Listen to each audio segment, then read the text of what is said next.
Howdy, Reading Rangers. It's great to see you again. Today's story is a favorite of mine. It's The Three Little Pigs by Clare, Lloyd, and Giuseppe de Lernia. The three little pigs each build a house, but what will happen when the big bad wolf huffs and puffs and tries to blow their houses down? Like and subscribe for more stories like this.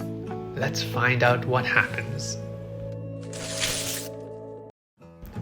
On the edge of a beautiful forest lived a mommy pig, a daddy pig, and three little pigs.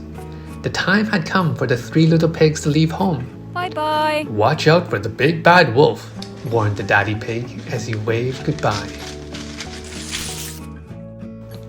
The three little pigs hadn't walked far when the first little pig grew tired. "This will do," yawned the lazy little pig. He quickly built a house from straw that was laying nearby. It wasn't long before the second little pig stopped walking and looked around her.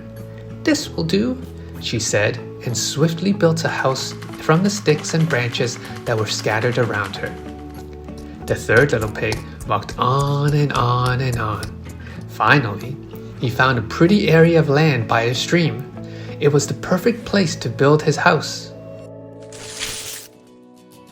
The third little pig decided to build a strong brick house to keep him safe from the wolf. He drew plans. He bought the best bricks he could find. And finally, after weeks of hard work, he stood back and admired his beautiful new home. Meanwhile, the hungry big bad wolf came across the first little pig resting in his house of straw. Little pig, let me come in," said the wolf. "Not by the hair on my chinny chin chin," cried the first little pig. "Then I'll huff and I'll puff and I'll blow your house down," howled the hungry wolf. So the big bad wolf huffed and he puffed, and the tiny straw house came tumbling down. The little pig ran as fast as he could until he arrived at the house made of sticks. The big bad wolf snuck up to the house. Little pigs, let me come in," he growled. "Not by the hairs on our chinny chin chins," cried the frightened little pigs. "Then I'll huff and I'll puff and I'll blow your house down," howled the hungry wolf. So the big bad wolf huffed and he puffed, and the wobbly stick house came tumbling down. The two little pigs ran on and on and on until they finally reached the third little pig's house. "Don't worry, we are safe in my strong brick house," said the third little pig as they heard a bang on the door. Little pigs, let me come in," said a familiar voice. It was the wolf. "Not by the hairs on our chinny chin chins," cried the three little pigs. "Then I'll huff and I'll puff and I'll blow your house down," howled the hungry wolf. So the big bad wolf huffed and he puffed and he puffed and he huffed.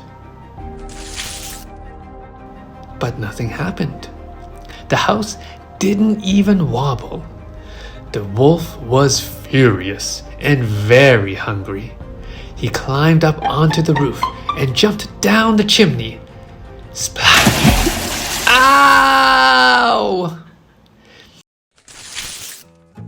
The wolf landed in a pot of boiling hot soup and burned his long furry tail on the fire.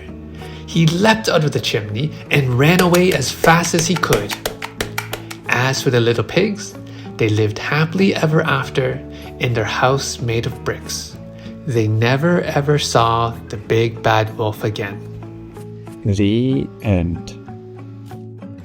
The third little pig's hard work was the reason why the three little pigs were safe from the big bad wolf. We can all learn from the third little pig and do our best. If you haven't already, like and subscribe for more wonderful stories like this. See you next time, Reading Rangers!